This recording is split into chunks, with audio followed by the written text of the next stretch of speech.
मेरा नाम दीक्षा है और मैं हिंदू हूँ और मैं भारत में रहती हूँ और मैं गर्व से कहती हूँ कि मैं हिंदू हूँ। अब अगर मेरे हिंदू कहने पर कोई मुझे गोली मार दे तो मैं अपना धर्म नहीं बदल सकती। जम्मू कश्मीर के पहलगाम में जो कुछ भी हुआ उसे सबने देखा और सुना। घटना के वीडियोस अभी तक जब सोशल मीडिया पर आ रहे हैं तो हर किसी के मन में आक्रोश है। सुबह से इन्हीं सब खबरों को मैं भी लिख रही थी, पढ़ रही थी, देख रही थी और दिल में इतना ज्यादा गुस्सा था जब वीडियोस को देखकर उन पर खबर बनाई जा रही थी तो इतना आक्रोश मन में भरा हुआ था। कई सारे सवाल मन में थे, कई सारी बातें थी। सोचा क्यों ना एक वीडियो बनाया जाए और इस बारे में चर्चा की जाए, क्योंकि हम सभी स्वतंत्र हैं। जिन्होंने गोली मारी वो आतंकवादी थे। गोली ये कहकर मारी गई, हिंदू हो जाओ मोदी को बता दो आपको मार दिया। कई तरीके के वीडियोस सामने आए। अलग अलग राज्यों के लोग यहाँ पर घूमने के लिए गए थे। जम्मू कश्मीर एक ऐसी जगह है जहाँ पर हर किसी का ड्रीम होता है कि जब वेकेशंस हो तो जम्मू कश्मीर जाएंगे।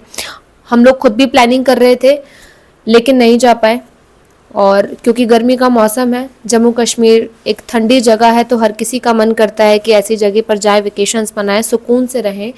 लेकिन इस सुकून को कोई तबाह करने के लिए वहां पर बैठा है, ये किसने सोचा था। जम्मू कश्मीर के पहलगाम में 20 से ज्यादा लोगों को गोलियां मारी हैं। शुरुआत में जब खबरें सामने आई तो देखा कि दो लोगों की मौत हुई, 10 लोग घायल हो गए।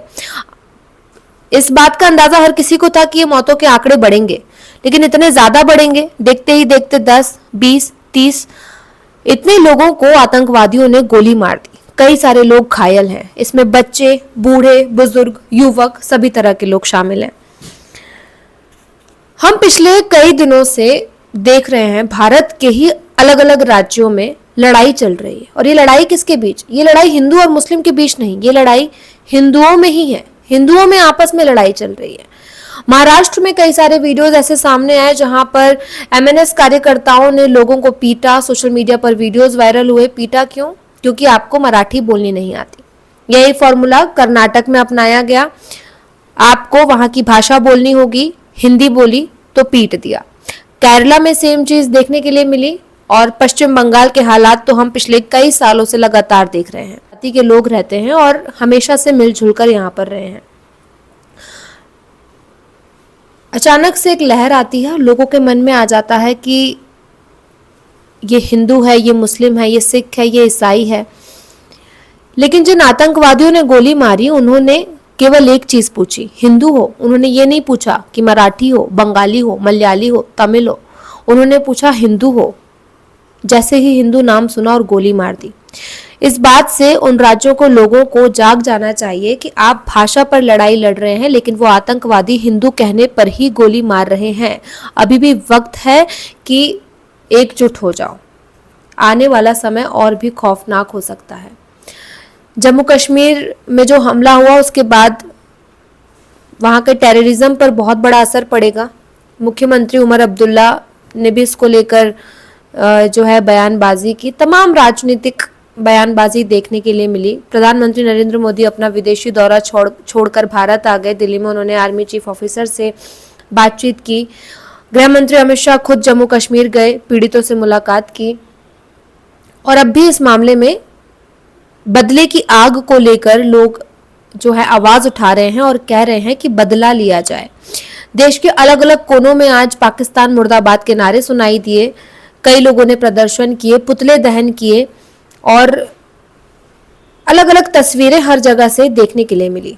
मेरे मन में बस एक ही बात आई, ये जो घटना हुई ये सोचने वाली बात है कि आप एक टूरिस्ट प्लेस पे जाते हैं। जम्मू कश्मीर में अनुच्छेद 370 जैसी धाराओं, पुलवामा के बाद शायद ये दूसरा सबसे बड़ा हमला था जम्मू कश्मीर के अंदर। सोचने वाली बात है कि इतना बड़ा चुनाव हो गया जब इस तरीके की तस्वीर सामने नहीं आई, लेकिन अचानक से यहाँ पर इतना बड़ा हमला हो जाता है। कुछ जो जम्मू कश्मीर में हुआ उसने हम सबको एक अलग तरीके से सोचने पर मजबूर कर दिया। बहुत सारी बातें जहन में हैं, बहुत सारी चीज़ें जहन में हैं, लेकिन अब सिर्फ एक ही सवाल है और एक ही चीज़ समझ में आती है कि अगर भारत के अंदर ही हम लड़ाई लड़ेंगे, हम भाषा को लेकर लड़ेंगे, हम हिंदू मुस्लिमों पर लड़ेंगे, तो आने वाले समय में स्थिति कितनी भयावह हो सकती है। पाकिस्तान के रक्षा मंत्री ने जो बयान दिया, कम से कम उसको देखकर तो ये जो है सोचना चाहिए। उन्होंने कहा कि ये पाकिस्तानियों में इसका कोई हाथ नहीं है, भारत में अपने घर में ही लड़ाई चल रही है। अलग अलग राज्यों में सरकार के खिलाफ जो है लोगों का गुस्सा फूट रहा है और ये जो हमला हुआ इसमें भी भारत के ही लोग शामिल है। मतलब आप सोच सकते हैं कि क्या भारत के ही लोग अपने लोगों को हिंदू बोलने पर मार देंगे? और अगर ऐसा हो रहा है तो ये तो बेहद शर्मनाक बात है। मतलब ये तो सोचने वाली बात है कि हमें भारत में ही रहकर हिंदू होने पर डर महसूस हो रहा है। पश्चिम बंगाल में हिंदुओं को पलायन करना पड़ गया। अब इस मामले पर 3 लोगों के फिलहाल स्केच जारी किए गए हैं। 3 लोगों की शिनाख्त जो है, मतलब लोगों के कहने पर उनके स्केच तैयार किए गए हैं आतंकियों के। 1500 लोगों को जम्मू कश्मीर से हिरासत में ले लिया गया है और सबसे पूछताछ होगी। जो भी इस घटना में शामिल है, जाहिर है उसको छोड़ा तो किसी को भी नहीं जाएगा, बख्शा किसी को भी नहीं जाएगा। लेकिन कुछ बयानबाजियां सुनकर बड़ा दिल घबराता है। जैसे कि कुछ नेताओं के बयान इस तरीके के भी आए कि कुछ नेताओं के क्या, प्रियंका गांधी के हस्बैंड रॉबर्ट वाड्रा ने कहा कि भारत में मुसलमानों को प्रताड़ित किया जा रहा है और इसी वजह से जम्मू कश्मीर में यह हमला हो गया। क्या आपको शोभा देता है इस तरीके की बातें करना? आप प्रियंका गांधी के हस्बैंड हैं, जो कांग्रेस पार्टी से आती है, गांधी परिवार से आती हैं, भारत की आज़ादी में इनका बहुत बड़ा हाथ है, ये खुद चिल्ला चिल्ला के कहते हैं। फिर इस तरीके के बयान देना कितना सही है? मतलब भारत में मुसलमानों के साथ अगर अत्याचार हो रहा है तो इतनी बड़ी संख्या में मुसलमान भारत में कैसे रह रहा है? भारत में मुसलमानों की आबादी आप आंकड़े उठा के देखिए, हर साल बढ़ती है जबकि हिंदुओं की घटती है। अगर इस तरीके का माहौल है तो इतनी आबादी कैसे बढ़ रही है? माफ़ कीजिएगा, ये हिंदू मुस्लिम वाली बात ही नहीं है। यहाँ पर कोई किसी धर्म पर बात नहीं करना चाहता, लेकिन जो घटना जम्मू कश्मीर में हुई है वहाँ मारे गए लोग हिंदू थे पर। और पोस्ट में लिखा है कि जिस तरह से भारत में मुसलमानों को पकड़ा जाता है, नाम पूछा जाता है, जबरन जय श्री राम बुलवाया जाता है और फिर उन्हें पीटा जाता है, ठीक इसी तरीके का हमला पहलगाम में भी हुआ। तो इसमें इतनी सोचने वाली बात क्यों है? वो भी आतंकवाद है और ये भी आतंकवाद है। हालांकि इन युवकों पर एफआईआर दर्ज हो गई। युवकों के नाम हैं तनवीर कुरैशी और वसीम खान।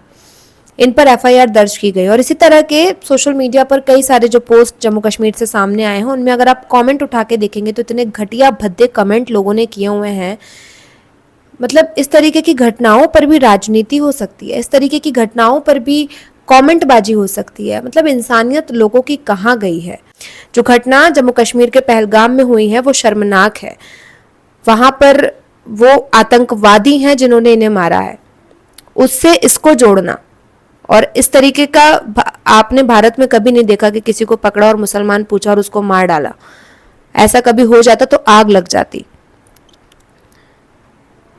खैर, इस पूरे मामले पर अभी जो है कार्रवाई चल रही है और जल्द से जल्द एक्शन लिया जाएगा। उम्मीद है कि जो दोषी हैं उन पर कड़ी कार्रवाई की जाए, उनको बख्शा ना जाए और वो पकड़े जाएं जल्द से जल्द। जो जवान वहाँ पर तैनात हैं उनकी सबकी सुरक्षा के लिए हम दुआ करते हैं। जिन लोगों ने अपने परिवारों को खोया उनके लिए उन्हें भगवान शक्ति दे इस दुख को सहन करने की, और इस तरीके की घटना दोबारा ना हो ऐसा सुनिश्चित किया जाए। लेकिन हम हिंदू हैं और हम गर्व से कहते हैं कि हम हिंदू हैं और भारत में रहकर हमें कोई रोक नहीं सकता ये कहने से कि हम हिंदू हैं। जय हिंद, जय भारत।